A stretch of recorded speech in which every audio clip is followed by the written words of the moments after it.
and gentlemen, we are the Millie Goats. I am AK tonight. I think. Sorry, I'm a little late. I was getting everything put together. We were outside pretty much all day. But we did get to watch some golf. We did get to watch USA. USA. USA. Man, are they hard to watch or what? You're just waiting for them to take over a game, and then absolutely not. B. McCormick's here. You know he is. Thank you, everybody, for listening to the podcast. Everybody listening to the show. If you're new to the show, thumbs up, subscribe. All the downloads mean everything. All the comments, if you want to leave a review. Look, don't take us too serious, right? I'm in here. It's my second show in a row doing sleeveless shirts, so didn't intend to do that. But it is episode 262. It is June 29, 2025. Let us be the first to wish you and yours a happy National Bacon Burnt End Day. I didn't even know they made bacon burnt ends. I thought that was a barbecue thing, like pulled pork thing, or brisket. It was brisket. That's what it is. That's neither here nor there. Bacon, by the way, delicious, elite, top tier, number one draft pick, probably first round, first ballot Hall of Famer. Make the bacon bus, put it in Canton. Just don't put it on a sandwich. I don't know how many times I have to say that. And since I'm the only one here right now, nobody else can say or dispute that. Maybe B. McCormick, but nobody else currently. But look, these are the dog days of summer. Absolutely no doubt. We're at a minimum for live sports other than baseball, really. I mean, we've got Wimbledon coming up. We had the NHL draft. We had USA put an absolute clinic on the other day. And I was outside this weekend. I played pickleball. Oh, hey, Will. What's up, Will? But I played pickleball this week. Some of you know. I'm an ACL, LCL, MCL, meniscus repair survivor. Happened in college, playing football. And now I'm trying to play pickleball occasionally. And guess what? The old right knee. Every time I play pickleball, it is something. It's just sad, really, that my knee gets sore. Now, I mean, granted, it was mangled and then I had to have it repaired, but it still just sucks. Just one of those things. But anyways, we're going to keep – I guess I just have to play more. As you know, I'm a physical therapist, so I believe that we have to continue to push the boundaries and not acquiesce to the I'm getting old attitude. That's just not an option as far as I'm concerned. But yes, we had some live sports today. I was perusing to working out, watching USA. That was incredible. We'll talk about that here in a minute. Here's some fun facts about bacon. We're going to get into we got Salute Your Sports. We got the headlines. We had USA, like I said. We've got a quarterback and NFL list, right? Top 10 list we're going to talk about. So it's in the thumbnail. We've got some other things that we're going to debate, that we're going to discuss. We had the NHL draft, like I said. We've got some NBA news. We got the Shambles Meter. We've got the Rocket Classic. That came down to the wire. Another golf. I don't care what people say about golf. I'm sitting there watching golf, and there's this big dispute. Patrick Reed, he won Dallas, put him on the Ryder Cup, whatever. Golf is... I don't know if you're a purist or whatever you want to call yourself. Golf is it's in a good spot. It seems like every event that's not a major so far the past few times has been a really, really good event, right? We've had the playoff, and Potgieter gets his first win. We'll talk about that. We'll go on that in a little more detail in a few minutes. But I'm a fan of golf. Got Masters. We're going to find out who made the Masters cut. So, but overall, good weekend. On the boat a lot. That was a lot of fun. Great boat weekend. Water was great. Hot, very hot. Water's very hot. A lot of cannonballs this weekend. But definitely watched some sports. We got the golf. We had soccer, NHL draft, that sort of thing. So, but we got to get moving. Got to get moving. Okay. So for bacon, let's go with bacon here. Bacon has been dubbed the food that will most likely persuade vegans to eat meat. Bacon. Now,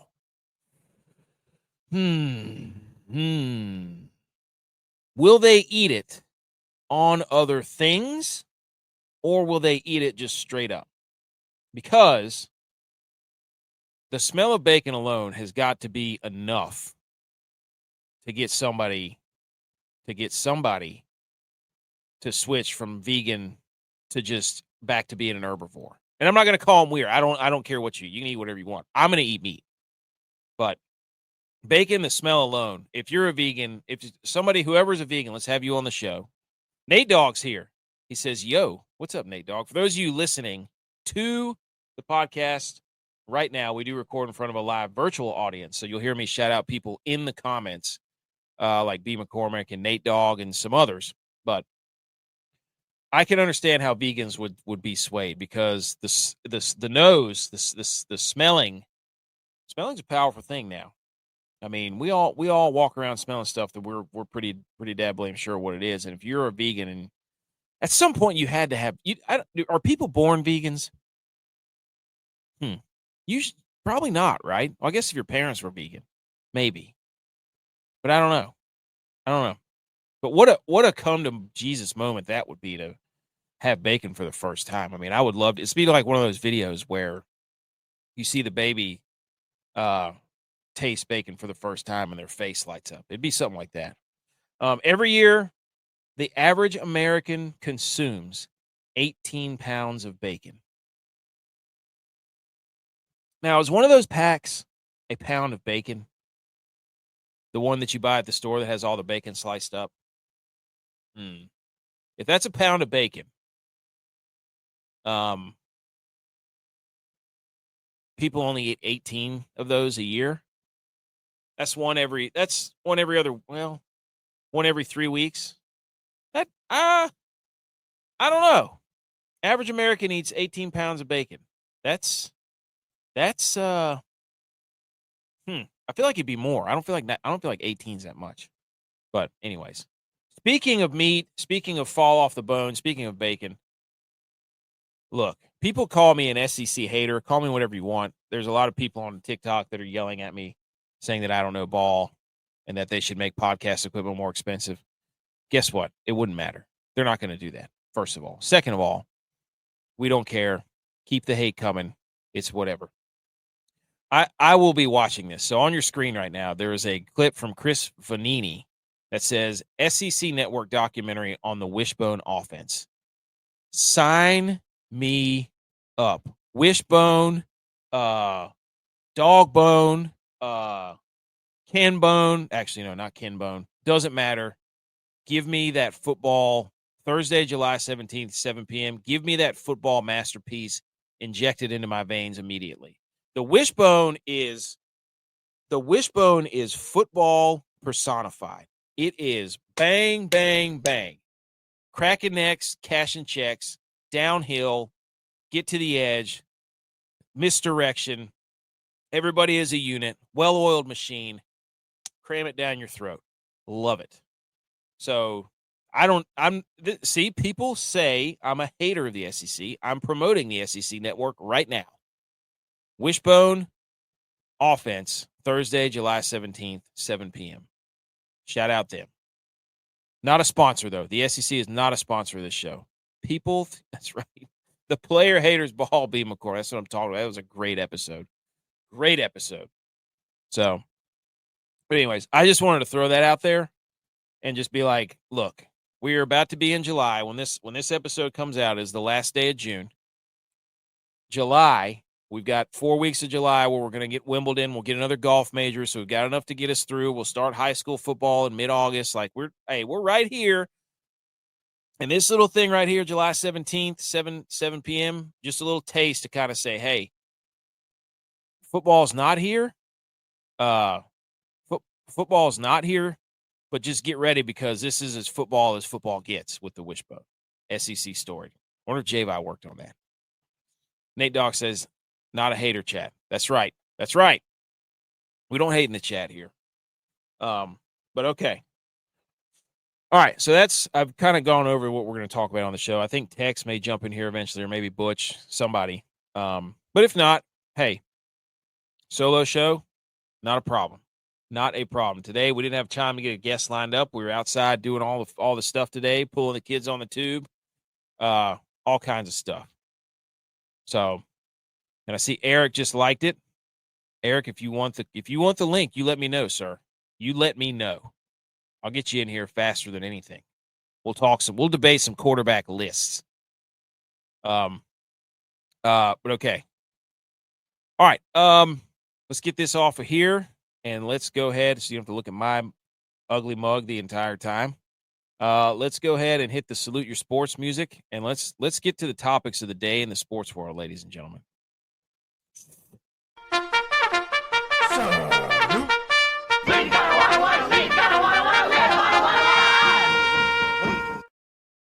Okay, salute your sports. Here we go. But first, I always love to do these things. I love to look up just stupid facts, and I've got some more later about nonsensical things. And I hate that my Wi-Fi is doing this stupid. I got to reset my router. It's got these two little bars on the Wi-Fi thing. It says it's fairly good. I don't like that. How dare you? How dare you, Wi-Fi? I don't know why we went to the two rungs here. We used to be full power, full go. I don't know what happened. When the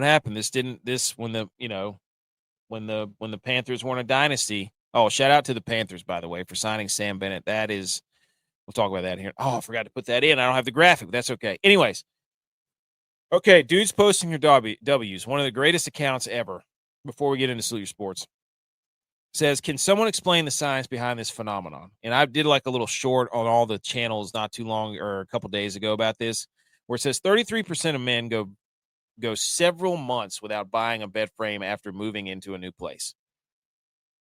And they want to know what the science behind this is. Now, I have been in the comments on social media about this, okay? And it's just a picture of a mattress on the floor, basically, for those of you listening to the podcast. I've been in the trenches because people swear up and down that this is a financial move. That this is the reason that 1 out of every 3 dudes go several months without buying a bed frame is because of cost. Now, I'm here to tell you that is garbage. It is not because of cost. For other people, that may factor in. But for the people who are sleeping several months, it's not cost. I don't think it's cost. I think it's – I did it. I did it in, I think, 1 or 2 of my places that I lived for when I graduated college. I graduated college, and I was like, okay, I've got a box spring. I've got a mattress. I'll just throw this on the floor, and then eventually I will go get a frame to put this on. And guess what? No. It's not because I couldn't afford it. I mean, a bed frame is like $50, right? A bed frame's like $50. Maybe even less than that. A cheap one. So, I don't think it's cost. I think it's just dudes are simple. And it's like, yes, platform or pallet, yes, I can sleep on that. That is one less thing that I have to worry about. So I'm in the camp of it's laziness and it's the hierarchy of needs. That right there. Now, I'm not sleeping on a sheet on the floor, but if I have a mattress on the floor, why not? Just leave it there. I did. So I don't think it's cost. I don't think it's cost. I think it's, look, see, he agrees. That's right. B. McCormick says, that's right, Millie. Yeah. I think it's just put a mattress on the floor, let it go. Just, you have a place to sleep. That's better than, that's simple. It's simple. You don't need any more than that. So anyways, here we go. USA soccer. What in the world is going on? That game, I watched pretty much the entire thing. We almost blew it. We gave up a goal late in like the 80th minute. We had a clear chance at an opportunity to make it 2 or 3-1, and we blew it. And thankfully they gave us a PK early on in the first half, and then we missed the shot. We had a post. So I haven't watched much soccer at all. I only watch it if you put like Cup at the end of USA Soccer, I will watch it. I don't care what it is. Are we back? I don't know. That was the quarterfinals. So that means we're in the final four of the Gold Cup. You know what I'm saying? So we're in the Gold Cup. I mean, that might as well be the Mega Bowl. Jackie Moon, that thing. NHL draft happened. It was quite a scene. There was some interesting stuff in the NHL draft. I'm not going to go over the picks. I'm just going to go over the theatrics. I'm not, I love hockey. I don't know the prospects in the NHL draft probably as much as some other shows, but I do love hockey.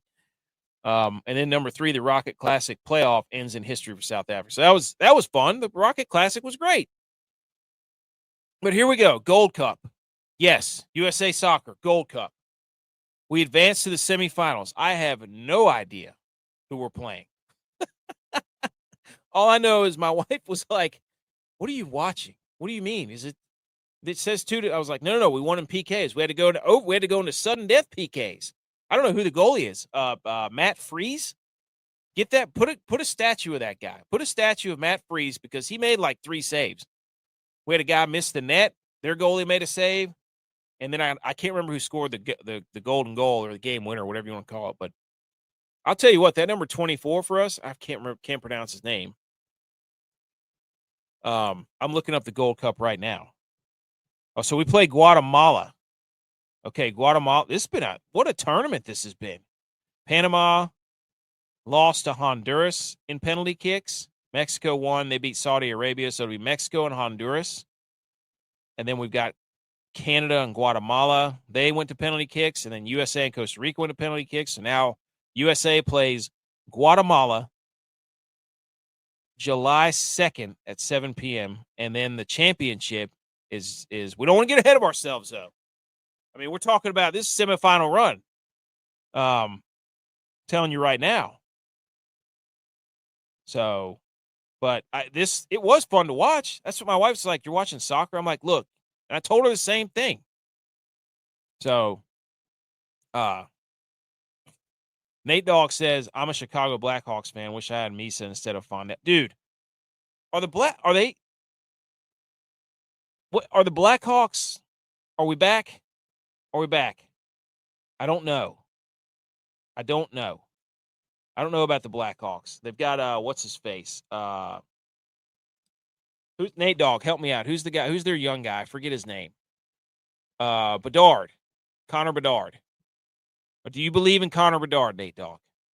I'm a New York Rangers fan, so that last year was terrible. So, but this Gold Cup bracket, I mean, we're in the semifinals. We're Final Four. I mean, you put the next cup, I think, is the World Cup, right? Or is there another cup in between? Yeah, Bedard. There you go, Bedard. Thanks, Nate Dogg. I could not think of his name. Now there's I do have some other hockey news too, but so the U.S. we're back. Are we in on the coach? What's his name? I can't remember, but the goalie was phenomenal. No, who is this? Oh, Pochettino.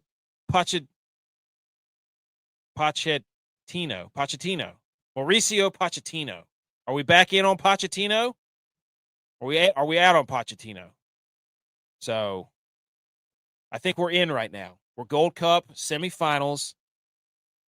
I mean, if he wins this, when's the last cup at U.S. Soccer won? I'm sure we've won a Gold Cup within the last few years. When was the last Gold Cup USA Soccer won? That's not what has U.S. ever won the?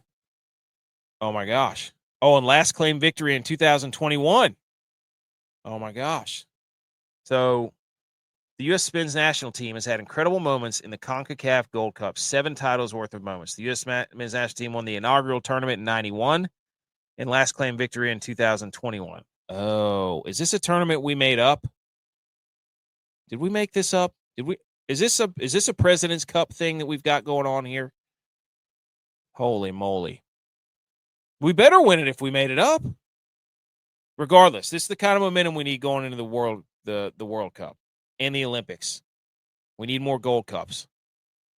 The U.S. prevails in penalty shootout to advance to the Gold Cup semis. Love it.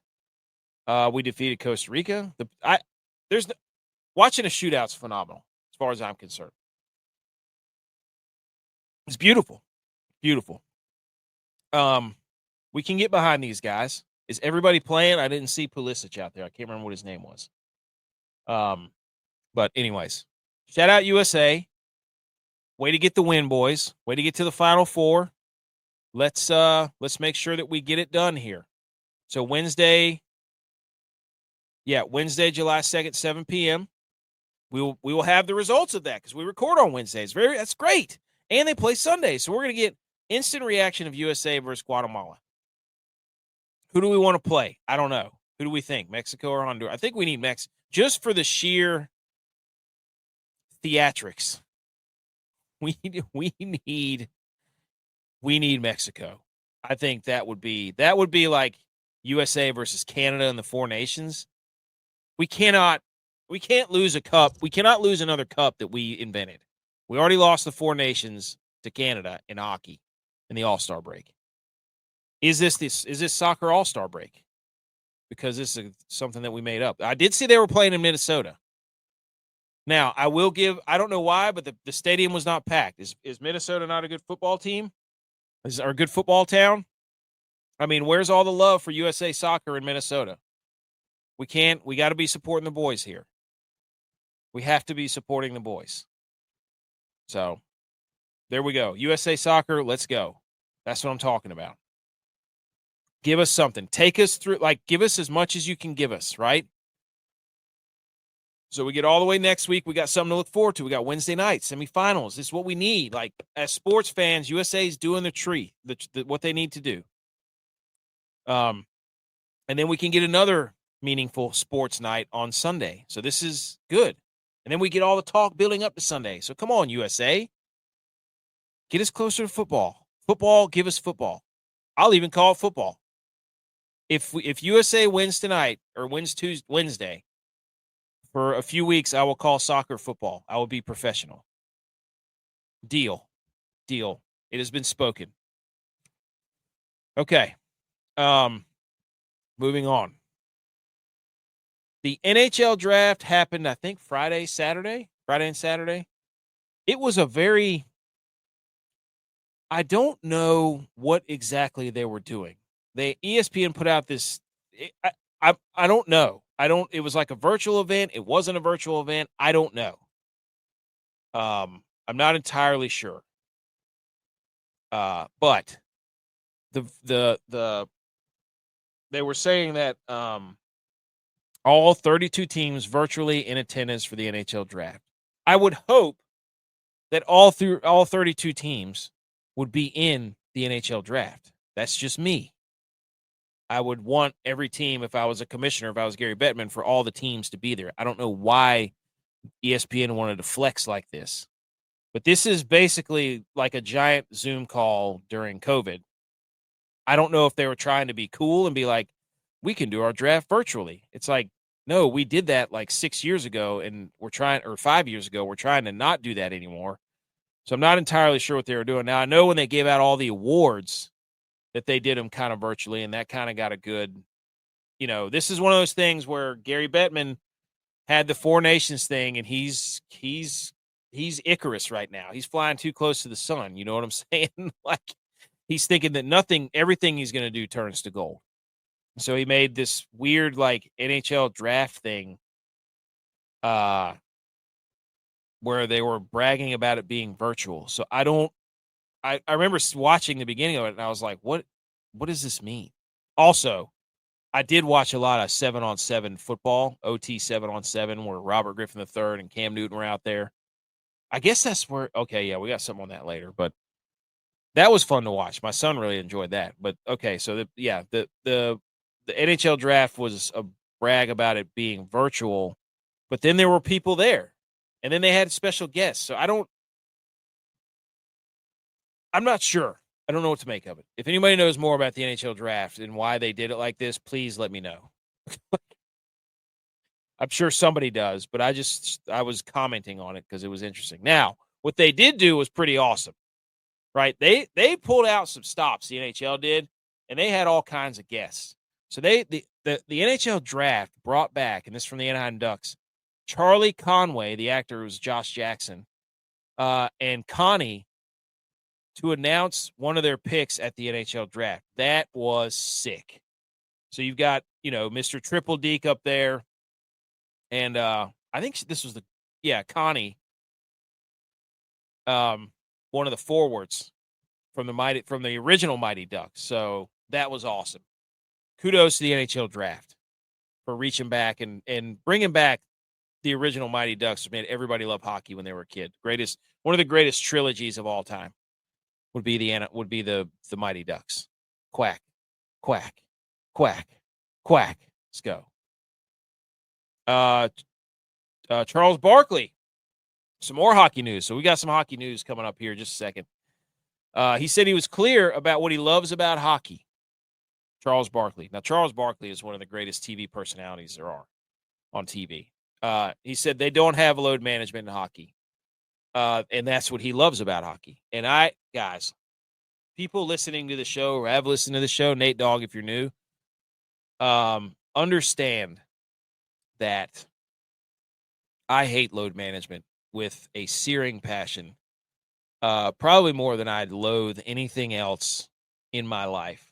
My life's mission is to get everybody on Earth, one, to do more squats because it's so functional, and number two, to understand that load management is the biggest load of absolute garbage that has ever been introduced into the sports world. It's trash. It is load management is a cop-out for people wanting to play sports for longer, right? That's just what it's for. So they think that if they play less, do less, that they'll be able to last longer.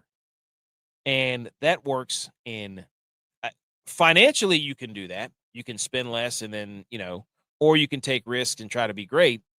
But load management, there's statistics out there that prove that it's terrible. It doesn't work.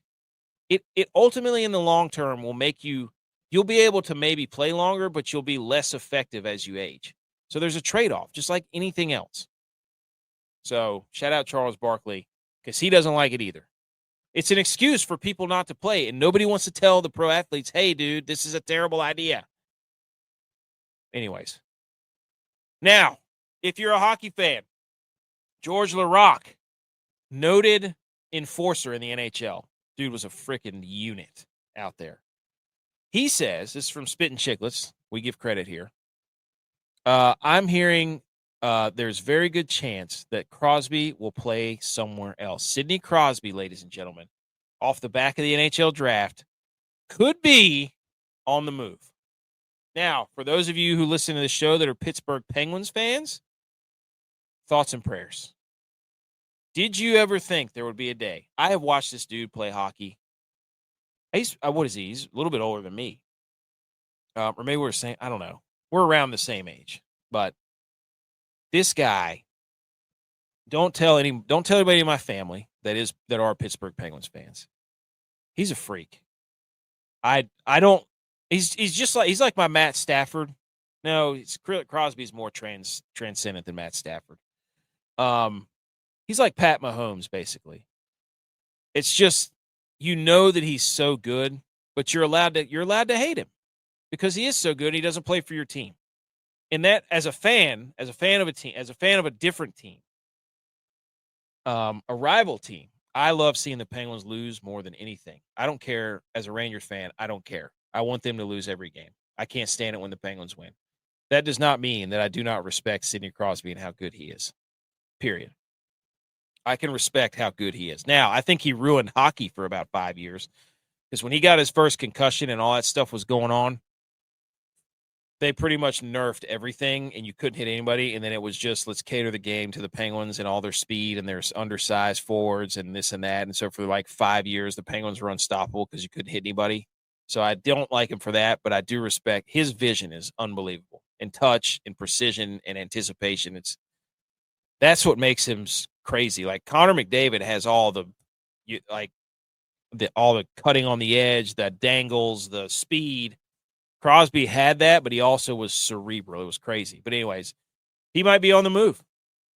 What I'm seeing is Denver. He wants to go play with Nate McKinnon, I think, because they train together.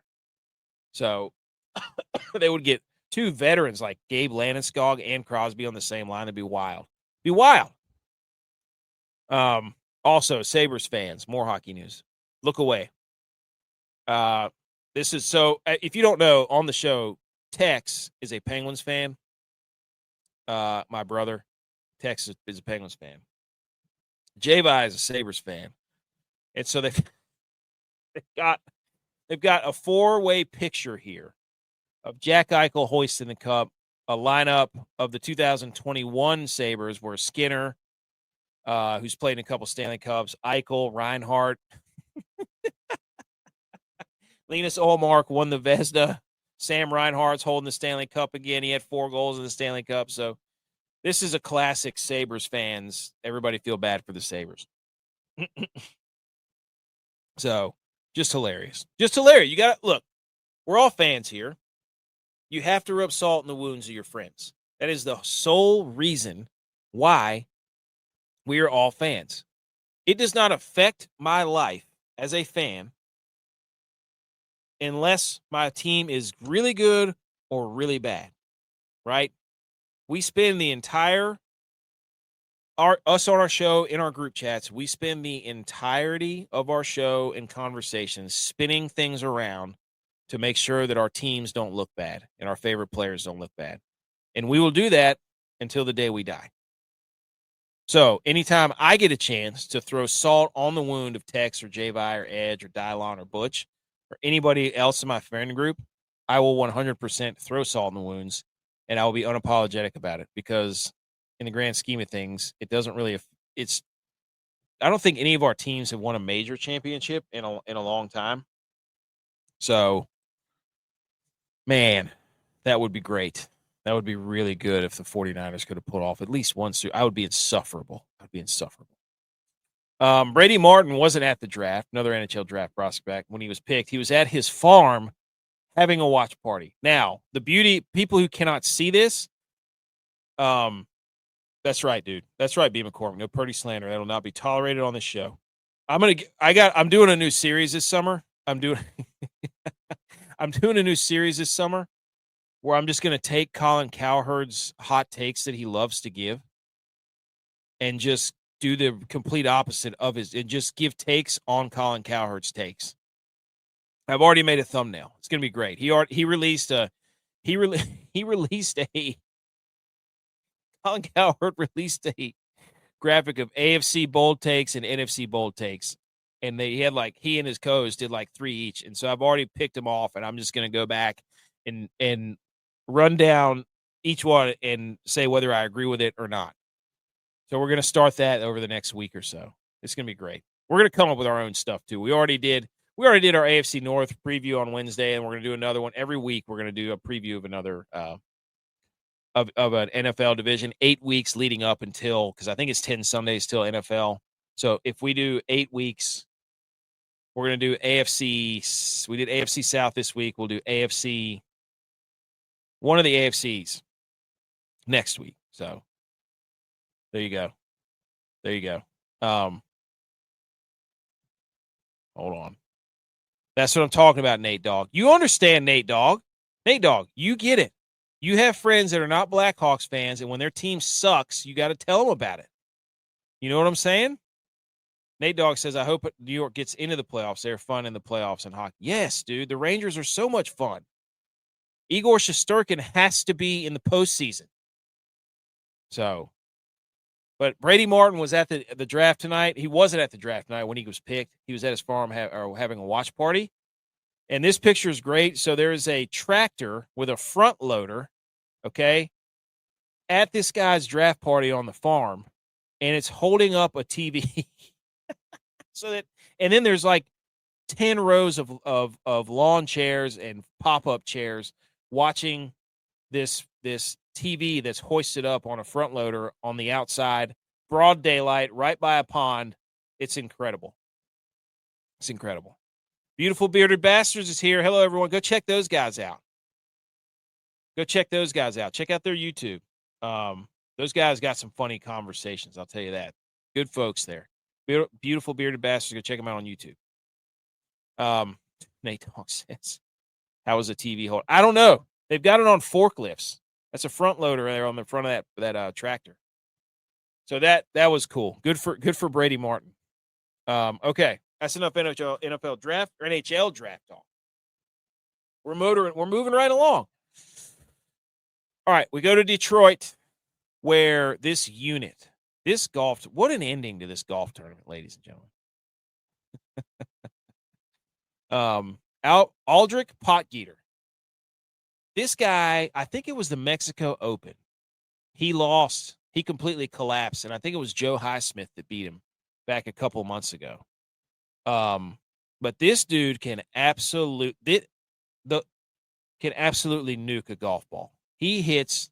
There was a couple of drives where him and Gracerman were 345, 350, and then he had one of the drives on 18 or whatever it was coming down the stretch. It was 370, and Jake had hit one 371 or 374.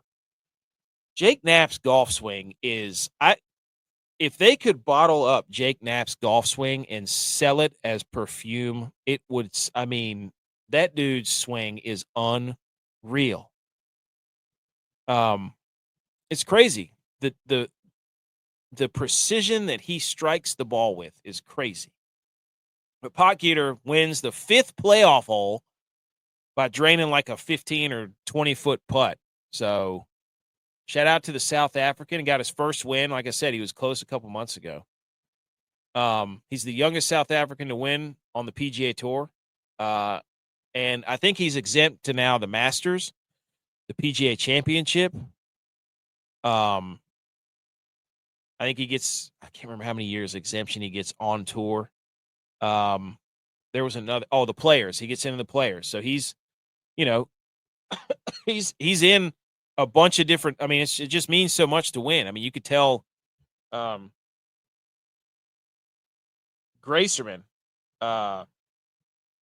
Gracerman, they interviewed him right after, ladies and gentlemen. It was, that was brutal. He had a couple of chances to win there. There was a couple of times that Gracerman, that dude can hit it a mile too. I mean, you look at all these guys that were left today. Potgieter, Jake Knapp, Gracerman, like those guys were hitting bombs. So, we got 8 weeks left in the PGA Tour I think regular season. So, but anyway, so Potgieter makes a putt on the last 18 on the last or the 5th playoff hole. That's a fun tournament to watch. So we got the John Deere Classic next week. People were getting after this course. I'll tell you that right now. Pair of course records, 62s, carded 8 minutes apart. We had the Potgieter, who went crazy. And then Kevin Roy, he was up there for a while. Then, of course, Jake Knapp, I think this was Friday. This was cut day. He fired the course record. Jake Knapp shot a 61 and went from, after round 1, he was tied for 120th. And then he went to tied for 5th, and I think he ended up finished tied for 4th. He had a chance on 18 to get to 22 under to make the playoff, but he came up short on the birdie putt. So Jake Knapp was cooking this week. His golf swing, ladies and gentlemen, spectacular. Here's some other news from the golf world this weekend. We had Will Gordon needed to make the cut this week to keep his PGA Tour card, right? So he was probably on the world rankings and that sort of thing, dancing across the line. He birdied his final 2 holes on Friday to make the cut on the number in his last start on a major medical extension. So he birdied his last 2 holes on Friday to make the cut in his last start. So this dude literally, his card and his PGA career to this point on the line because of a major medical extension, and he nuts up to the table and does it. Yes, thank you to the spare change in the chat. Always pay attention to B. McCormick's bets in this chat. He's on a heater. But yeah, so now he'll keep his PGA Tour card, which is phenomenal. So shout out to Will Gordon. Also, another shout out. I don't have the graphics, but Mark Hubbard, our guy, Club Hubs, legend, finished, I think he finished like tied for 5th this tournament. He's going to play in the John Deere, but he was tied for 2nd going into today at 18 under. And I think he ended up finishing at 18 under. But Hubs was cooking. It was so cool to see him out there. He was in the second to last pairing today. He was playing with, I think he was playing with Jake Knapp. So, but Hubs finished top 5. Just couldn't get it going today. But that was cool to see him up there. Also, another interview that we did was Mike Kim. Shout out Mike Kim, who actually had a hilarious tweet that because of his play, I think on the 18th hole, the cut actually slid to 6 under. And so he said to all of his friends and players on tour, you know where his locker is. If you want to repay him somehow. And then somebody else put out a quote that said, hey, Mike Kim, I found the 15 players that made the cut because of your move, getting it to 6 under for missing that putt. And it totaled up to a $650,000 of money that those players made cumulatively. So if they want to repay you, that's how much they would owe you. So shout out Will Gordon, shout out Hub, shout out Mike Kim. Check out those interviews. They're on our YouTube and Rumble pages. Another person we have to talk about, Colin Morikawa. He was up there for a while. But J-Vi and I talked about this. We talked about this. That his putting, when we were talking about this on Wednesday, that his putting was exactly what was holding him back. And this shows it. His last 3 starts. His last 3 starts, putting strokes gained. Minus 8.8 at the U.S. Open. Minus 1.3 at the Travelers. Minus 2.8 at the Rocket through 11 holes. So his putter he's a ball striking savant. He doesn't hit it as far. He's losing distance on his driver, apparently, from what I've seen from his stats. But his iron play and he's a ball striker. But his putting has been just crushing him. So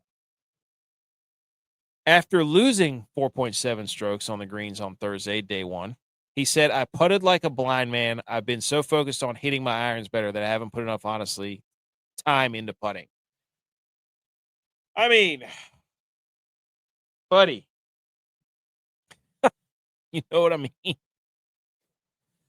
Drive for show, putt for dough. Actually, I saw a stat that said that isn't even true anymore. That they said, actually, driving, I think there was a statistic that off the tee gain or strokes gained off the tee had more impact on your overall score than strokes gained putting. So, but Colin Morikawa, the day 2, the Colin Morikawa saga goes on. He switched from a blade to a mallet putter on Friday, and then he was plus 3 strokes gained putting in round 2. So Colin Morikawa, instead of working on his putting, he just changed his putter, and boom, now he can putt. That's what every golfer wants to see, right?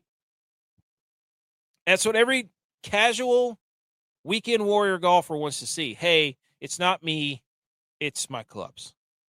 And so what do? You change your clubs, boom. Those, if you suck hitting those clubs, you just say, hey, this club sucks, or these clubs suck. I have to get more, because clearly it's not me, it's the clubs.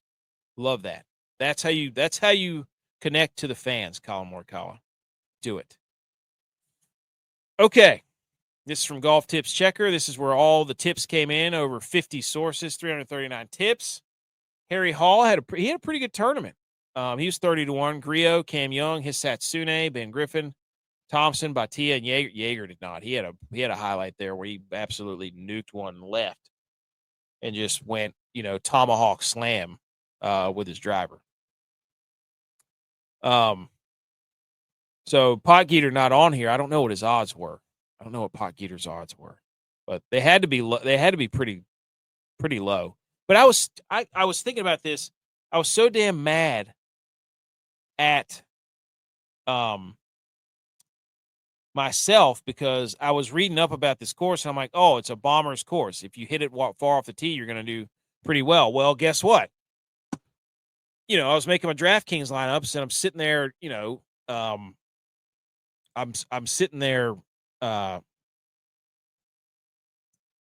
was hovering over Potgieter. I'm like, I know he hits it a mile. I was like, man, I don't know. And then I didn't pick him for my single entry.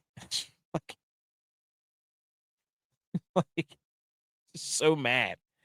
But it's said it right there. It said bomber's course. So, and to just not play him for whatever reason, I don't know. It's just infuriating. So, but shout out to that guy. All right.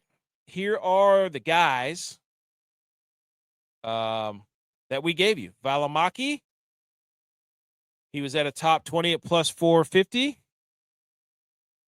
And he finished, let me see, tied for 19th. He was 17 under. There you go. Great play. You're welcome. Valimaki. I told you, this guy in events where it's not a major event, Valimaki has been a really good play this year. And J.U.Y.S gave you Snedeker. And Snedeker finished.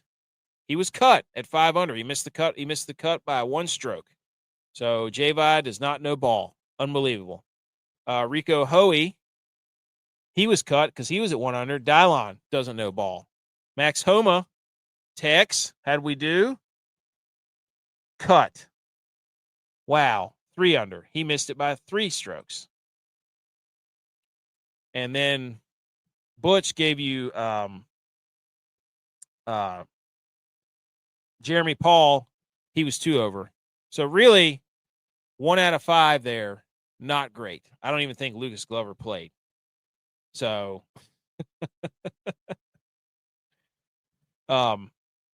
nobody. Yeah, Lucas Glover didn't play. I think I put that on. Yeah, I put that on there. But so everybody missed the cut except for Sammy Valimaki. So, moral of the story, I know ball. These other 4 jabronis have no idea what they're doing, and it's pretty clear. We knew that because Minnesota, in your face, Dallin, didn't show up for freaking U.S. men's soccer. So I guess I'm the hottest. I'm on a hot streak right now. There's no other way to say it. Whenever I give you a golfer to play in your lineups at plus 450 for a top 20, you no questions asked. Absolutely no questions asked. Yes, BMO, solo casting. The show does go on. The show has to go on, dude. Has to. Absolutely. We come prepared, no matter what. So me and Colin Cowherd, we're going to be doing it. So, okay. Rico Hoey did not make the cut. That's okay, though. Okay. Now, golf is done. We talked USA soccer. We talked some hockey. Now we've got the Shambles meter, ladies and gentlemen. We have to unload the Shambles meter. And I think that's the next slide, as you keeping track at home. On the Shambles meter, graphic on your screen right now, for those of you listening to the audio version, you can't see it. But number 4 is the team. Number 3 is the pufferfish. Number 2 is basketball. Number 1 is sliced cheese. These are the Shambles meter. Thank you, Nate Dogg. Thank you. Always an entertaining show. Thank you very much. Whether it's solo, whether it's 2 of us, whether it's 3 of us, 4, look, we're here because we got sick and tired of Colin Cowherd's, Stephen A. Smith's lecturing us, throwing all kinds of nonsense into sports.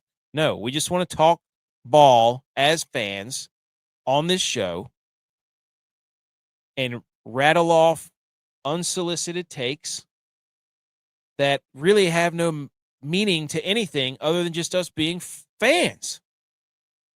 Right?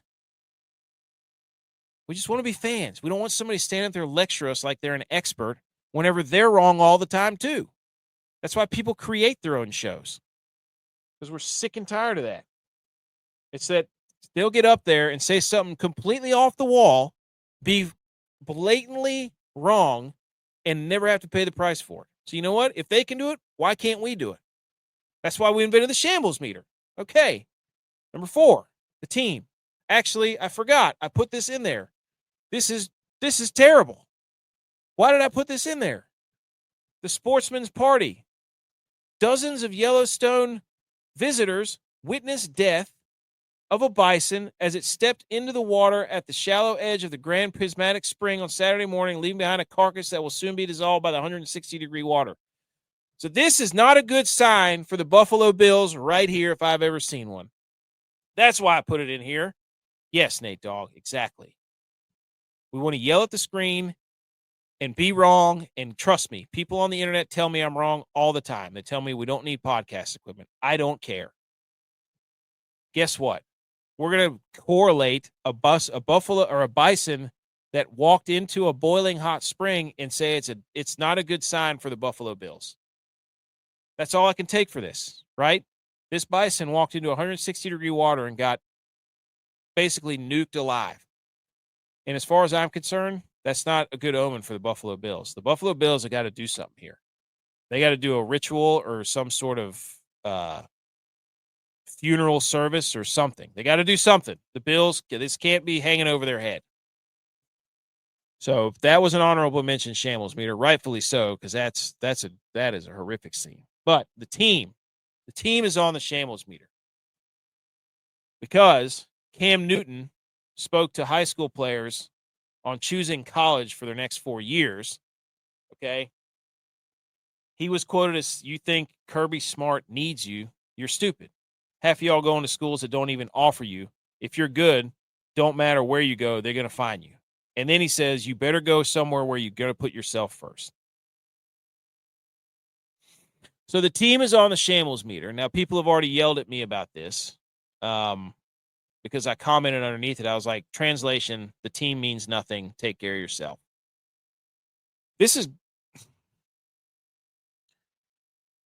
Cam Newton was a very prolific athlete, right? He was a very prolific athlete. But there's a lot of documentation that shows that I don't know how much of a leader he was. I've heard things about how in the film room things didn't go like they should. So he's a guy who's frustrated with how everything flamed out from being one of the most on top of the world you could possibly be. Like, he was a dominant force in football when he came out of college, that whole thing. But to go out there and tell young kids that you better go somewhere where you got to put yourself first, that's the complete opposite of what football is supposed to be, right? Like, it's because football was supposed to teach us, about putting your others' needs or the good of the group in front of your own, right?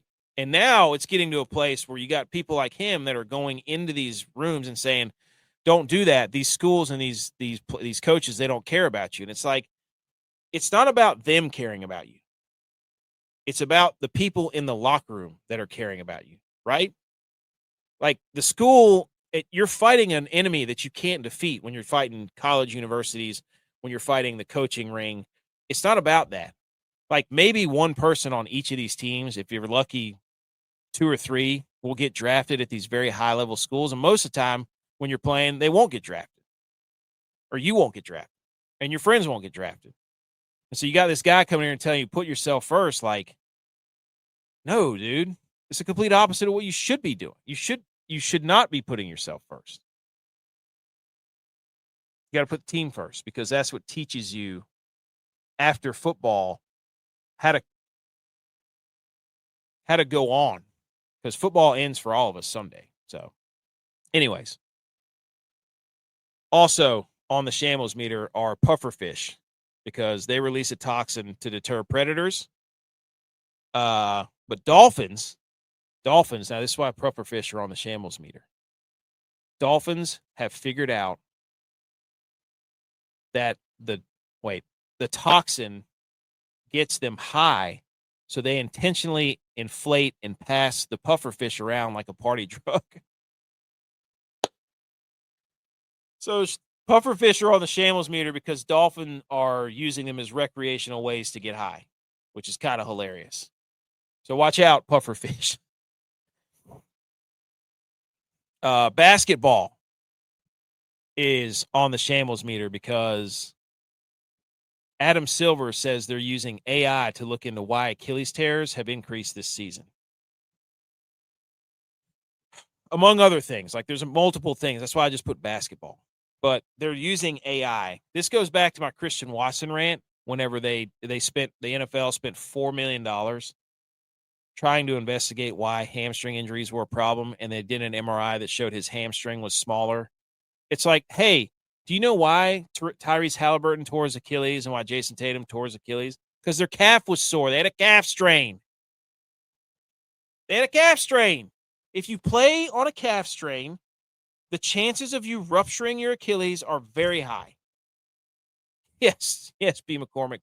Puff, puffer, pass. Do it. The 3 Ps.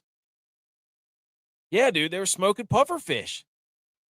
But Adam Silver does not need to use Allen Iverson AI into looking why Achilles tears or why people are carrying their Achilles.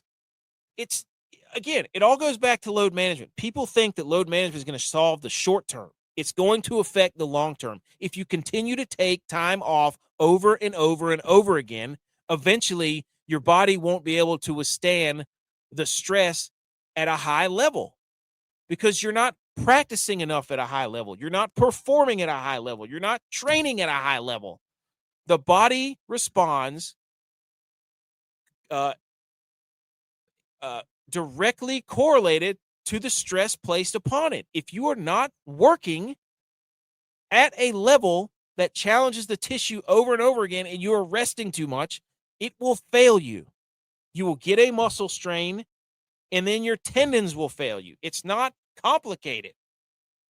This is dumb. They're going to sink millions of dollars into this nonsense looking into why the Achilles tears have increased when it's simple.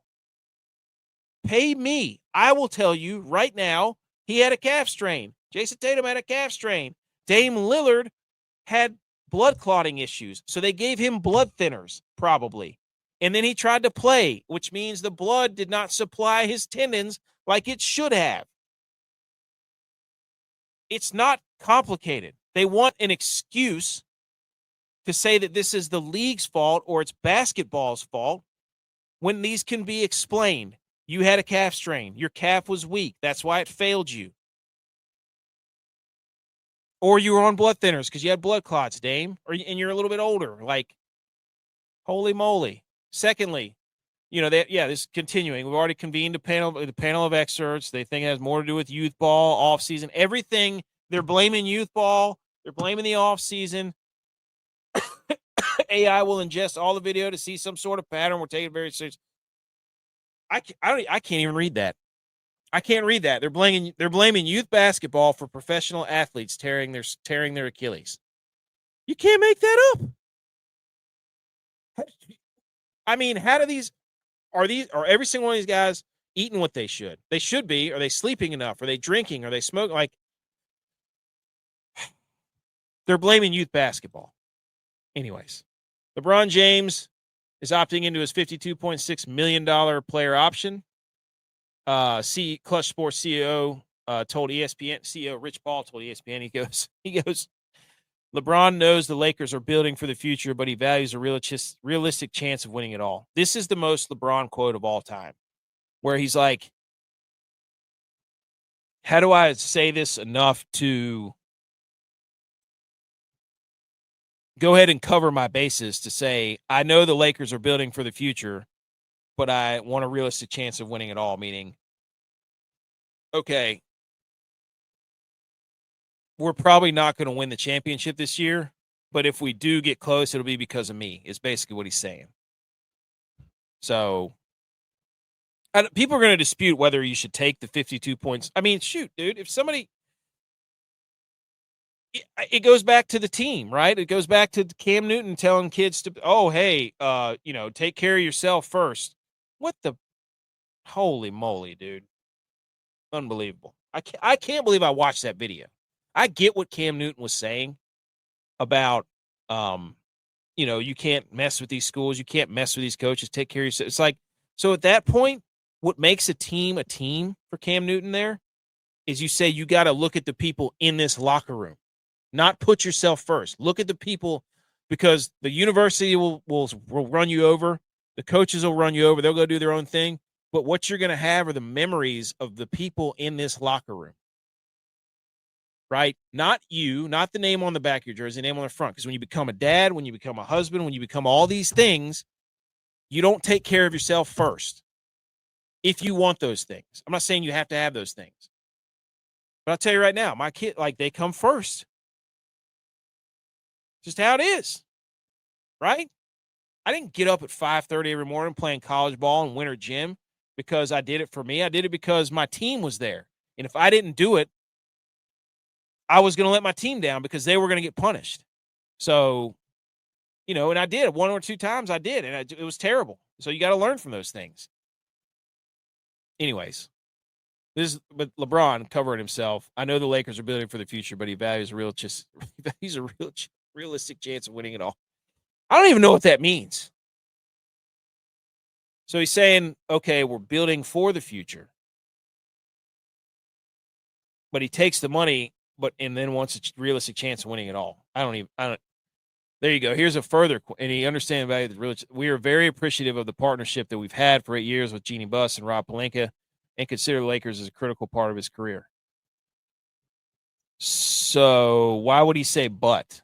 He understands that, but he values a realistic chance of winning it all. So I'm going to take the money, and then I'm going to blame the Lakers for not giving us a chance to win it all because I took all the money. I don't know. I don't know. Hey, take care of yourself, right? And then basketball still in shambles because following the Lakers' $10 billion valuation, pressure is mounting on James Dolan. An activist investor wants MSG Sports to explore a breakup and possibly put the Knicks on the market. This is what I was saying last week.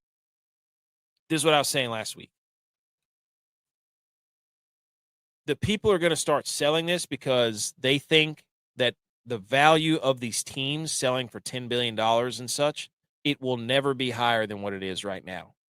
And if they are selling, they know something that we don't. You better believe that they know something that we don't. These people have all this money and they are tied into everything. So the Lakers sold. Who else sold? Somebody else just sold in the NBA. I can't remember who it was. The Celtics sold. The Lakers have sold. There was another team. I can't remember who it was. Anyways, the Suns, they just sold. We had a slide that had it on there. But anyways, these people who have all this money are capping out right now because they don't think it's going to get any. It's just like real estate, right? It's like real estate or stocks. So, and then finally, hold on. I think, yes, sliced cheese is on the Shambles meter. RG3 croissant face. Because now, ladies and gentlemen, sliced cheese on the hot seat, on the Shambles meter, whatever you want to call it. Because Duke's, not a show, not a sponsor of the show. Mayonnaise sucks. But sliced mayonnaise is now a thing. So you can put sliced cheese, Shambles meter, because Duke's sliced mayonnaise now on the board. And I hate mayonnaise, but this is genius. I don't even know how they make this. But Duke's is up in the game. You can get a slice of mayonnaise, buddy. You can go down and grab yourself 2 or 3 slices of mayonnaise, pal. Just pull it out of the freezer, at late night whenever people are hammered and they come back to their apartments or whatever in college, they're going to be like, used to eat just grated cheese or sliced cheese. Now you can eat mayonnaise. That's disgusting. I can't wait to see what the Duke's Mayo Bowl does with this stuff. It's incredible. Absolutely incredible. That somebody would come up with this. Oh, man. Gross. Absolutely gross. All right. That was the Shambles Meter. What a great time. We've got one more segment, and it is a football segment. And then, well, no, two, sorry. Then we got to hang some banners. Yeah. There's still, we got quite a bit to go here, ladies and gentlemen. Okay. If you're allergic to electric guitars, I advise you to close your ears, get your EpiPen ready, get a Benadryl, because you're about to get your face melted off.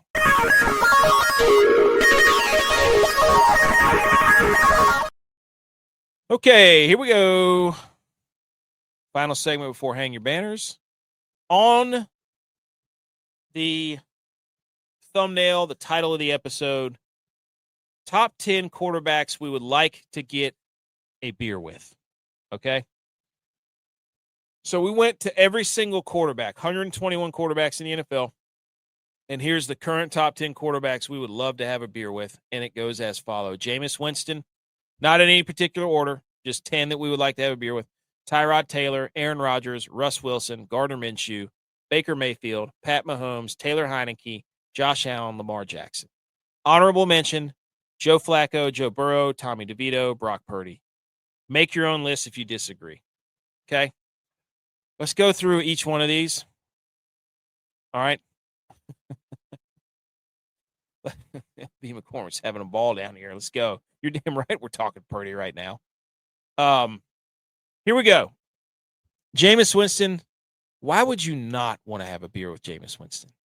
This guy is a walking quote machine. He is just like back in the day when he stole the crab legs and did the computer and got up and said what he said on the table, people forget.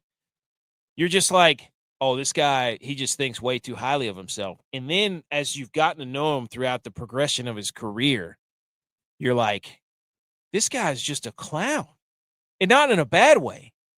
Like, just, he's on another planet of joy and just wanting to make people entertained and laugh. Like, he's going to be so good when he's done with the football. I hope he doesn't stop because he's hilarious to watch. Like that interview last year whenever he was playing for Cleveland and it was snowing, he looked like the happiest dude on the planet.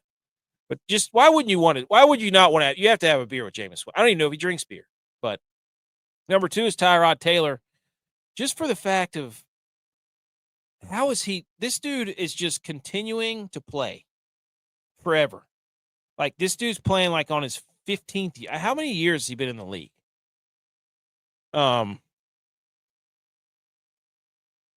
Yeah. How long has he been in the NFL? He was selected in the 2000. He was selected by the Baltimore Ravens in the 6th round, 2011. Okay. So yeah, he's been in the league for 14 years now. I just would love to sit down and be like, dude, let me shake your hand because you just keep doing it. That's cool. Not just like a congratulatory beer. It'd be like, dude, you're awesome. 3 the next one would be Aaron Rodgers. Not because I want to hang out with Aaron Rodgers. It has nothing to do with that. It's just because I want to be like, is this fake? Are you Aaron Rodgers? Like, are you making all this up? Are you just trolling everybody? Because you like this, the heater you've been on of like trying to convince people that you're a higher level functioning individual intellectually. I don't know. I just think it would be fun to have a beer with him. Just not because I like him, not because of anything. Like people are gonna be like, "Oh wow, look at you, anti this." Ugh. Shut up. No, just because I'm like, I just want to ask, like, is this all fake? Russ Wilson. Same thing. I just want to be like, what, are you aware that you're just like over the top, like not nerdy, but just like just corny, like corny, just ask him like, do you realize that? I don't know when you shifted to that, but Gardner Minshew for obvious reasons. Who would not want to have a beer with Gardner Minshew? Same thing with Baker Mayfield. Those are just two. You don't even have to explain them. Pat Mahomes, I don't know. I just feel like he's a cool dude. From everything I've heard, one of our good friends, Dan Kilgore, who played with him, just said he's like past the best. Patrick Mahomes is the best. I'm like, I can say what you want to about him, whatever. I hate his guts on the field. Like, I'm allowed to hate him. Again, it goes back to I'm a fan. I can hate his guts on the field. But Pat Mahomes, beer, yes. Taylor Heineke, we've seen videos of him drinking beer. Looks like a fun time. Josh Allen, obvious reasons. Seems like a cool dude. Everything I've heard about him, I've met him once. Cool guy. Lamar Jackson, I like Lamar Jackson. I don't know. I just feel like he'd be fun to have a beer with. I'd be like, I just would love to just listen to his story. And I'd love to ask him, like, hey, dude, why do you just not care about showing up to practice and not giving up $100,000? Like, what's that about? Why wouldn't you just take the $100,000? Doesn't make any sense. So Joe Flacco in the same boat as, like, dude. Well, for one, we played him in the national title game when he was at Delaware and absolutely smoked him, so I could just rub his face in it. Joe Burrow seems like a cool guy to have a beer with. He smoked that cigar one time. Tommy DeVito, just to be like, man, how cool was it to have that ride? You and Jeremy Lin, huh? And then Brock Purdy, because he's one of the best quarterbacks in the league. That's all. Nothing else. So that's the top 10 list. Okay. 121 quarterbacks. These are the 10 and an honorable mention. And if you want, screenshot these and you can make your own list. Go to our Twitter page. There you go. Every single one. I went through the list. This was not done in haste. This was not done off the top of my head. I went and did the research. I don't put a list together, a power ranking together that I don't study. Okay? So, okay. On to the next graphic. I don't know where this is from. Pro Football Focus. Pro Football Focus listed 6 second-year quarterbacks, and then gave their floors and their ceilings of a player comp.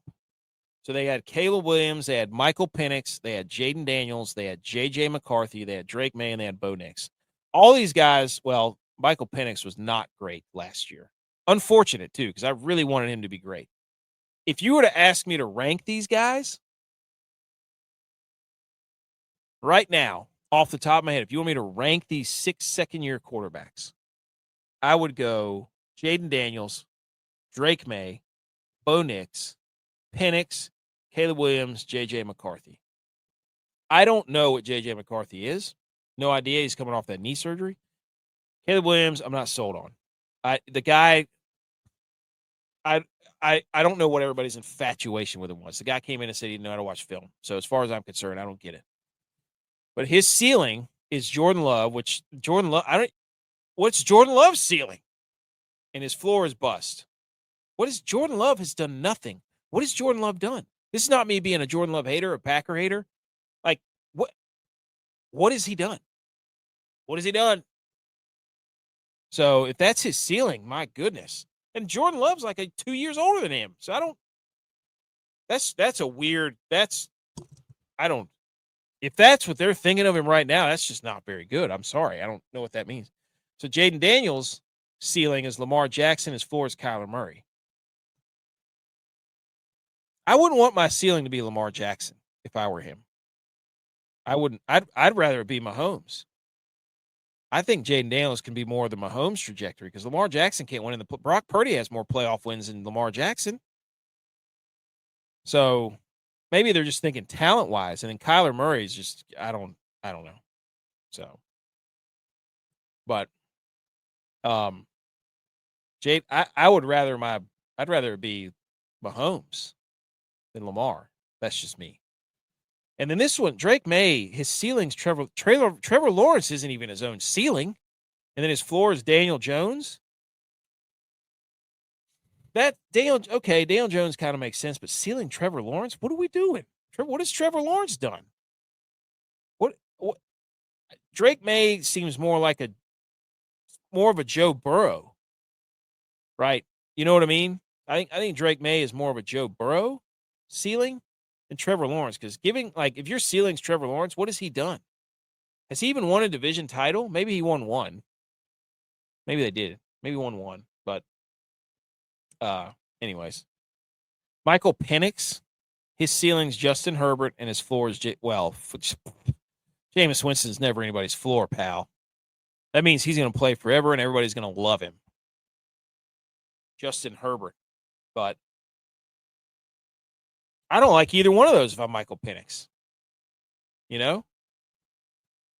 He's left-handed, too, so I guess his ceiling has to be Mark Brunell. Tua. Tua and Justin Herbert, weren't they in the same draft class? That's what everybody was yelling about, Justin Herbert or Tua? Wouldn't his ceiling be Tua? Because he's left-handed? Unbelievable. J.J. McCarthy, his ceiling's Joe Burrow, his floor is Sam Darnold. That's just lazy. That's lazy. And then Bo Nix, Drew Brees is his ceiling, and his floor is Mac Jones. I feel like so everybody's got current quarterbacks, Jameis, Justin Herbert, Joe Burrow, Sam Darnold, Lawrence Jones, and then Bo Nix gets Drew Brees like 10 years ago. None of these other guys have 10-year comps. Quarterbacks that played 10 years ago. It's just Bo Nix. It's like, oh, Drew Brees. Let's just throw that 15-year veteran in there. And his floor is Mac Jones, which Mac Jones was a Pro Bowler. So I don't know. Like, they can't make his floor Zach Wilson because Zach Wilson was his backup.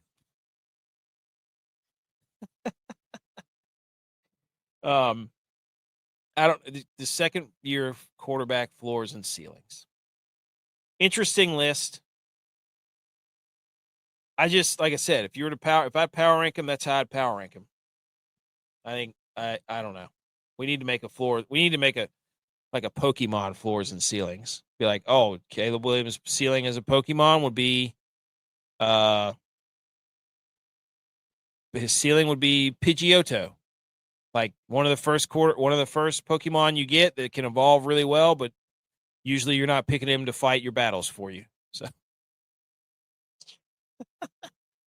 that would be a fun one.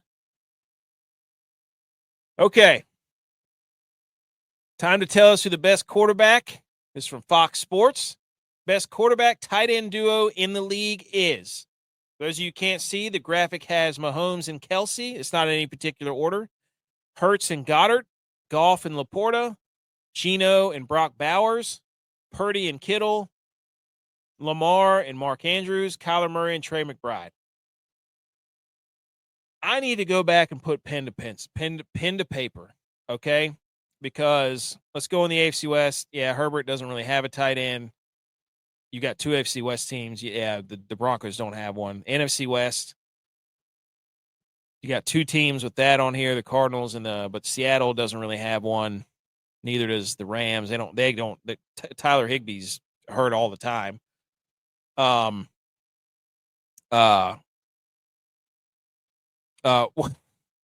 was bad, B. McCormick? What was bad? NFC East, yeah, you're not going to get anything out of that. NFC West, we just went over. NFC South. Hey, I'll put one on here. Here's another. Put Bryce Young and Jatavian Sanders. That guy's a freak show. That's one to be looking at. Taysom Hill and himself. He's a quarterback and a tight end. How about that? Huh? For the Saints? Dude, right? Oh, Pidgeotto. You didn't play Pokemon, dude? You're out of your mind. Pidgeotto was the final evolve of Pidgeot or whatever his name was. Yeah, so, and then the NFC South, what about Baker and Cade Otton? Is he? Nah, I don't know. AFC South, Trevor Lawrence doesn't really have one. Tennessee doesn't really have one. Oh, Colts just got Tyler Warren, Daniel Jones, Tyler Warren. Texans, CJ Stroud and Dalton Schultz, not bad. NFC South we did. AFC East, Josh Allen, Dalton, and Kincaid not on here. I'm just saying. What about Jonnu and Tua? They were really good last year. Drake May and Hunter Henry. The Jets, no. NFC North, where's Jordan Love and Tucker Kraft? J.J. McCarthy and Hawkinson. Huh? Caleb and all of his weapons. Huh? So there's some questionable. If I had to look, the best quarterback and tight end duo in the league at this point right now. There you go. See? Yeah, Nate Dogg. And they got that Colston Loveland guy. But Caleb Williams sucks, dude. Are you Nate Dogg? Are you a Chicago fan? Are you a Chicago fan? Let me know. Chicago Bears. The best one on this list right now is Brock Purdy and George Kittle. And guess what? Nobody. Oh, A-Rod. A-Rod and the Muth.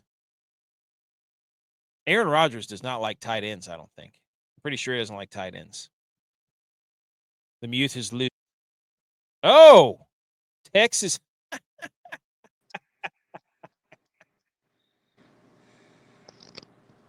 Look at those Star Trek laser beam glasses.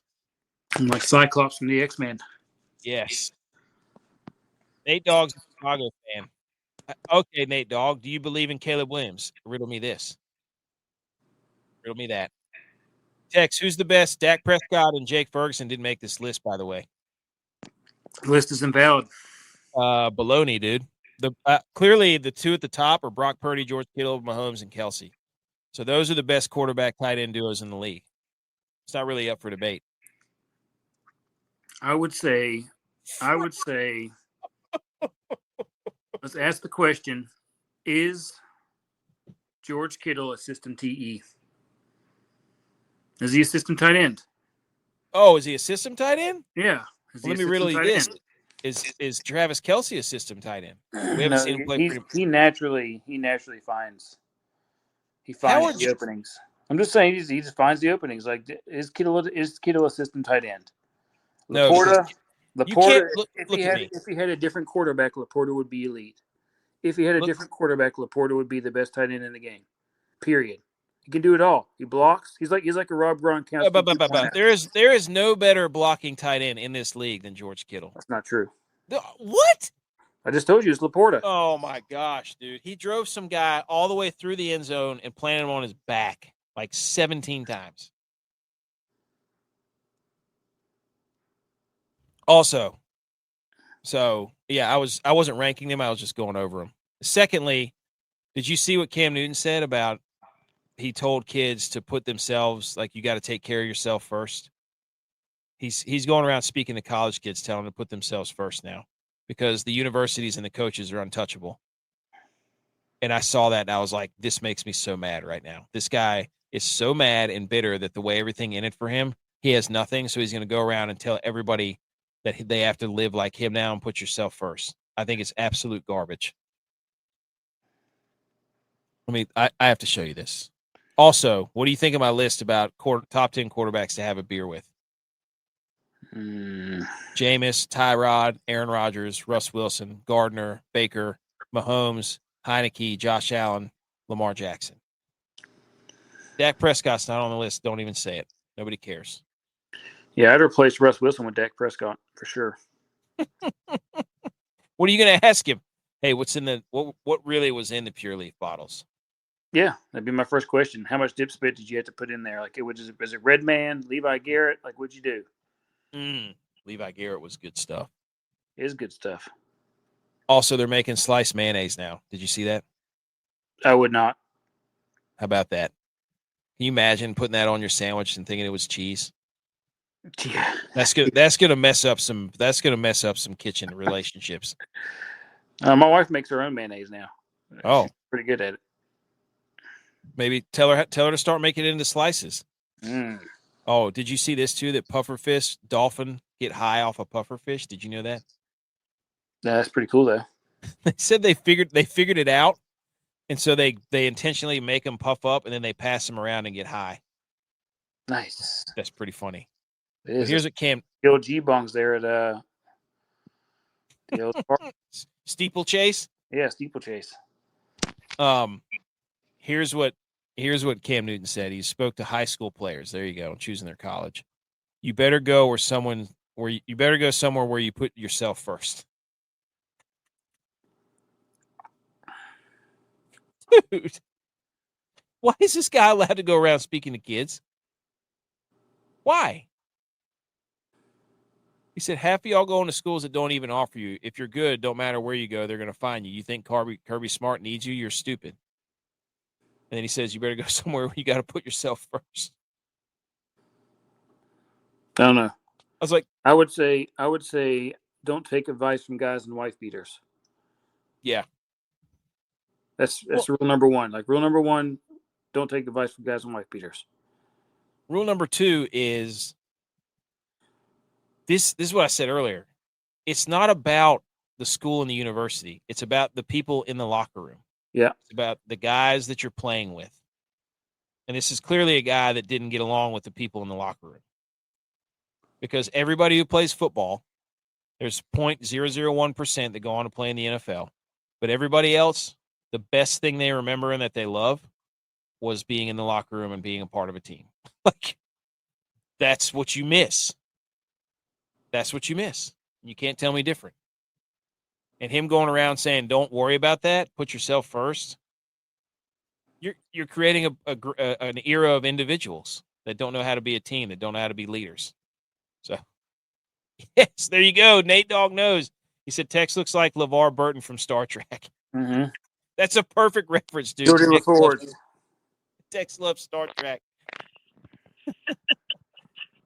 Anyways, I just had to show you that. Where are we at?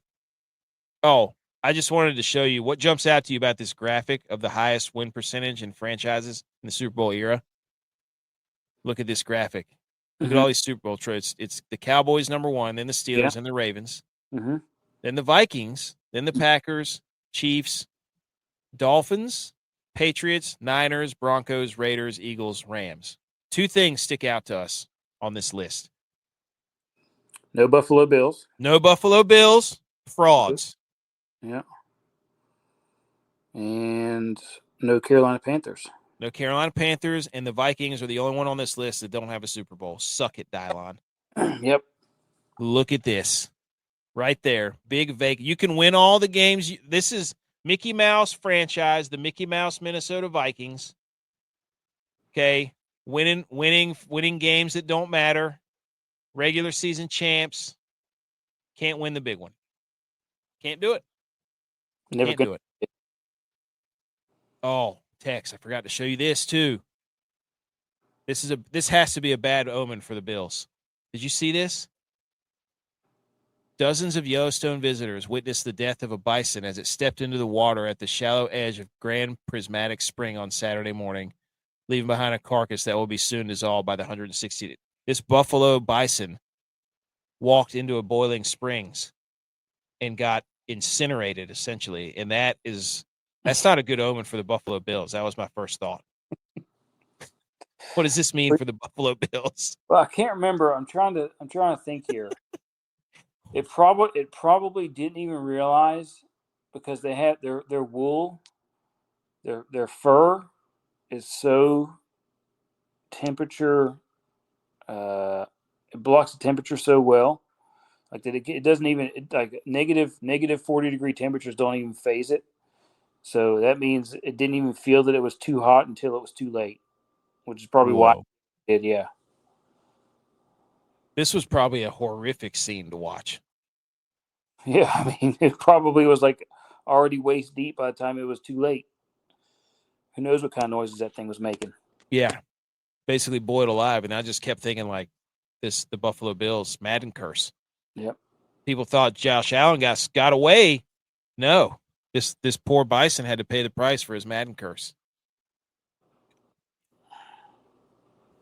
Also, Jameis Winston's hilarious and a legend. He said, when asked about the culture of the locker room of the Giants, Jameis Winston said, the white boys here are a little seasoned. It's just a picture of Jackson Dart, Scadaboo, DeVito, and is that Spillane? I think that's Spillane, number 41. So, all right. You're here just in time for Hang the Banners, and then we're done. I've been going for an hour and a half talking to myself. Did Spillane leave the Raiders? I think he did. Hold on. Let me see. What's his name? Robert Spillane. That's He crazy. plays for the Patriots now. Okay. Well, who's that guy? 41. 41 for the New York Giants. Micah McFadden. Played at Indiana 4 years. 5th-round pick. Micah McFadden. There you go. Oh, Spillane is on the Pats. BMO. Oh, yeah, I forgot. BMO's our Pats insider now. Says, come on, boys. He said you look like Frozen. I didn't know how long, if anybody was going to be on here, so I just put a whole bunch of stuff that I was going to talk about, and I've been going for an hour and a half. So. I had blew up an air mattress. Was putting the sheets on it. It's leaking, so I had to deflate it, put it away, put a new air mattress out. Sleepovers are fun, man. Nobody sleeps. Let's go. Yeah, it's like sleep unders, am I right? Over under on sleepovers. We should, you know what we should do? Oh, great idea. Type this down for if we ever make it big and we have to do like a house thing. We call it the sleep over under. It's just where we never sleep and just bet over unders all night. But we all do it in sleeping bags. That's what you do for the March Madness. Yes. Or the Open Championship. Because it doesn't start until like 3 a.m. That's what I'm sure Barstool or Big Cat will get a hold of that and be like, wow, that's a great idea. Actually, I'm going to send him a DM that has that idea and be like, hey, we want in. We want to come. We'll come up and we'll bring our own sleeping bags and we all sit in the gambling cave and we just do a sleep over under where we just don't sleep and bet the British Open or something that comes on from overseas. I think that would be great. That'd be the way to do it. Yeah. All right. Where are they? Are they here? Are they in the U.S.? What? The Olympics. Yeah, the Olympics, yeah. Oh, we could do the Olympics. Yeah. Or the Open. Not much going on there. Okay. Hang the banners.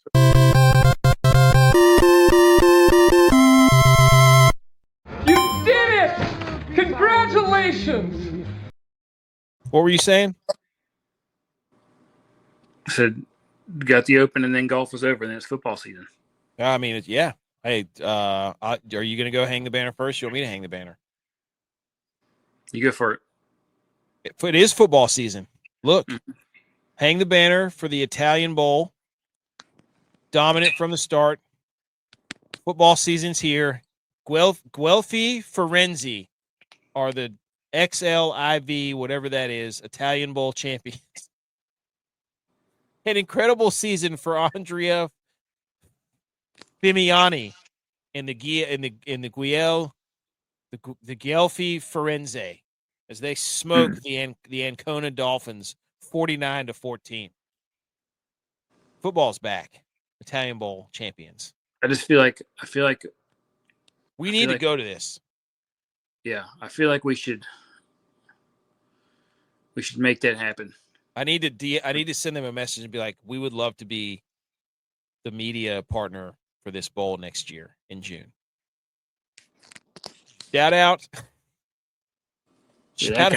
to Andrea Fimiani, the league MVP, the Italian Bowl MVP, the XLIV Italian Bowl champion.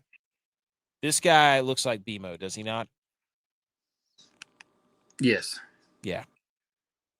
Hang the banner for the Italian Bowl champions, G.U.Y.S, whatever. Guelfi Firenze. Football's back. I have another one.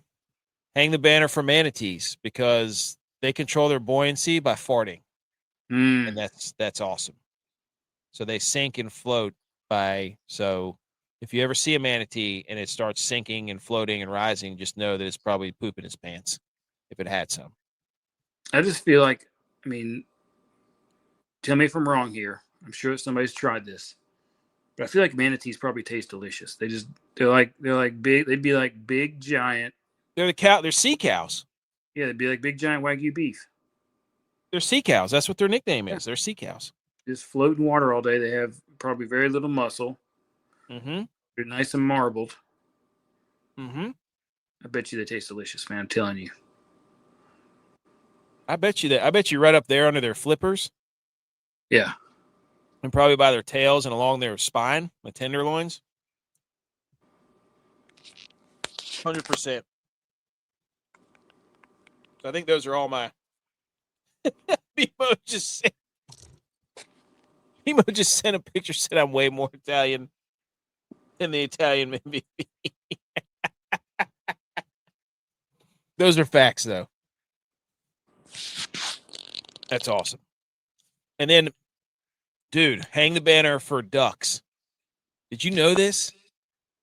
Hang the banner for nature. Scientists were puzzled how fish could appear in remote bodies of waters without streams or river to connect them. One answer came from research on bird digestion. Mallards, which often feed in fish spawning areas, sometimes swallow fertilized fish eggs. A small number of these eggs pass through the digestive system tract unharmed and were later capable of hatching.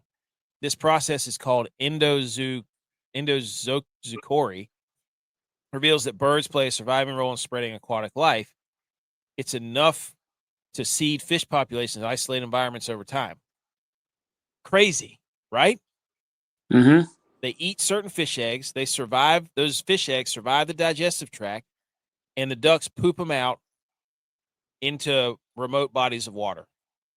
That's why now whenever your friends are at the bar, they'll be like, guess what? I caught this fish. I don't know how it got there. You'd be like, that's a dookie fish. Mm-hmm. So we got manatee farts and duck turds saving the ecosystem. Huh? Yeah. Pretty good, huh? Oh, yeah. So I think that's all I had for my hang the banners. Do you have any? No. Okay, you can have that one. That's a cool one. Nice hang the banner. Yeah. Appreciate it. I also wanted to show you this one thing about, well, not Colin Morikawa. He can't putt for anything. Also, are you scared of this? Crosby leaving the Penguins? I mean, I would say for his legacy, please get that man out of Pittsburgh so he can have one more shot. Oh, so you're saying he's not good enough to carry the team? Send him to Edmonton. I'm just saying. No, he's not. He doesn't have the same. He doesn't have the same. He's not 28 He's a years system old player. anymore. He's a system player. He's not 28 years old anymore. System player. Nope. Heard it here first. Can't do it. I say get him to Colorado. I'm hearing, Colorado is where I'm seeing sources say. Yeah, that's where what's the guy's what's his name? McKinnon. Yeah, he's from the same town as him. They're friends. You put those two together out there, they have the same type of game, buddy. That'd be incredible. Crosby and Landeskog, he's back. Mm-hmm. Shout out, Taves is back too. Taves signed with the Winnipeg Jets. Oh, he is? He's back? Yeah, Taves is back. To Winnipeg. Of all the teams. That's where he's from. Really? Yeah. Okay, so I guess he's going to have one more. He's going to do like Aaron Rodgers. He just wants to go to a place where he's happy and live out the process and, just finish it out in a place that loves football, that loves hockey. Yep. Did you ever do this? He's pulling in Aaron Rodgers. Good for him. Good for Taves. Somebody wants to know the science behind how 33% of men can go several months without buying a bed frame after moving into a new place. Yeah, I lived in an apartment for a year without a bed frame. That's what I'm saying. Somebody said, I made the comment, everybody's like, this is how dudes work. It's cost effective. And I made the argument. I was like, no, it's not. It's just something it's not a necessity. All right. I could spend $30 to get this thing put up off the ground, but what's the point? Right. I was like, it's not a cost thing. I'm pretty sure. So when I moved from my apartment in Boone to Fosco to live with you in Flapjacks, I'm pretty sure I didn't have one in that apartment that I lived in, and then I didn't have one in that room that I lived in. I don't think either. No, all three of us did not have one. I didn't have one upstairs. Flaps didn't have one in his room, and I don't think you had one in yours. No. So And everybody keeps making the argument, oh, it's cost. Men are so financially, fiscally. No, it's purely. What's the difference between sleeping 12 inches off the floor and 2 feet off the floor? It makes no sense. Yep.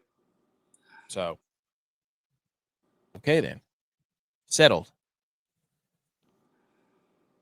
Anyways, that's it. That's the show. That's episode 262. Tex came in here late, saved the day, so you didn't have to listen to me for the entire hour and a half. With the Cyclops. Yep. It's Frozone, Star Trek guy, whatever you want to call him. Jordy Doesn't matter. All right. That's it. And we will be back Wednesday. We will preview the AFC something. One of the AFCs.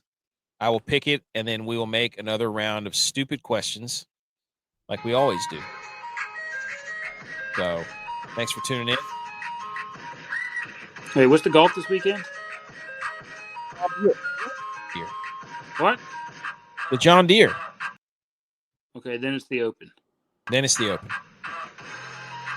So, tractors. You're proud owner of a tractor. John Deere tractor. Go Niners. 32 See you later. Let's go.